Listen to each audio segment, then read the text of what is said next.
അപ്പോൾ നമ്മുടെ ഇന്നത്തെ ചോദ്യം ഇതാണ്, 101ൻ്റെ സ്ക്വയർ മൈനസ് 99ൻ്റെ സ്ക്വയർ എത്രയാണ്?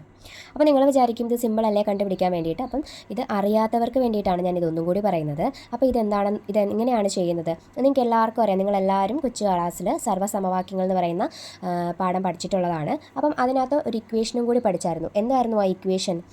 A square minus B square എന്ന് പറയുന്നത് എന്താണ്? A square minus B square എന്ന് പറയുന്നത് A plus B into A minus B. അപ്പോൾ നോക്കിക്കേ, ഇവിടെ ദാണ്ട കിടക്കുന്നത് A square minus B square ഫോമിലല്ലേ. അപ്പം ഇവിടെ എയ്ക്ക് പകരം നമുക്ക് 101 കൊടുക്കാം, ബിക്ക് പകരം നമുക്ക് 99 കൊടുക്കാം. എന്നിട്ട് ഇക്വേഷനകത്തോട്ട് ഇട്ട് കൊടുക്കാം. അപ്പം ഇവിടെ എ പ്ലസ് ബിയും ഇവിടെ എ മൈനസ് ബിയും ആണ്. എ എത്രയാണ്? 101 പ്ലസ് 99.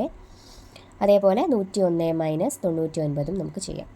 101 പ്ലസ് 99 എത്രയാണ്? 200 ഇൻറ്റു 101 മൈനസ് 99 എത്രയാണ്?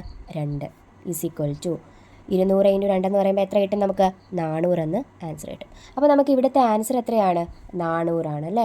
400 ഇവിടുത്തെ ആൻസർ 400 ആണ്. അങ്ങനെയാണെങ്കിൽ ഇതേ സമവാക്യം വെച്ച് ചെയ്യാനുള്ളൊരു ക്വസ്റ്റ്യനാണിത്.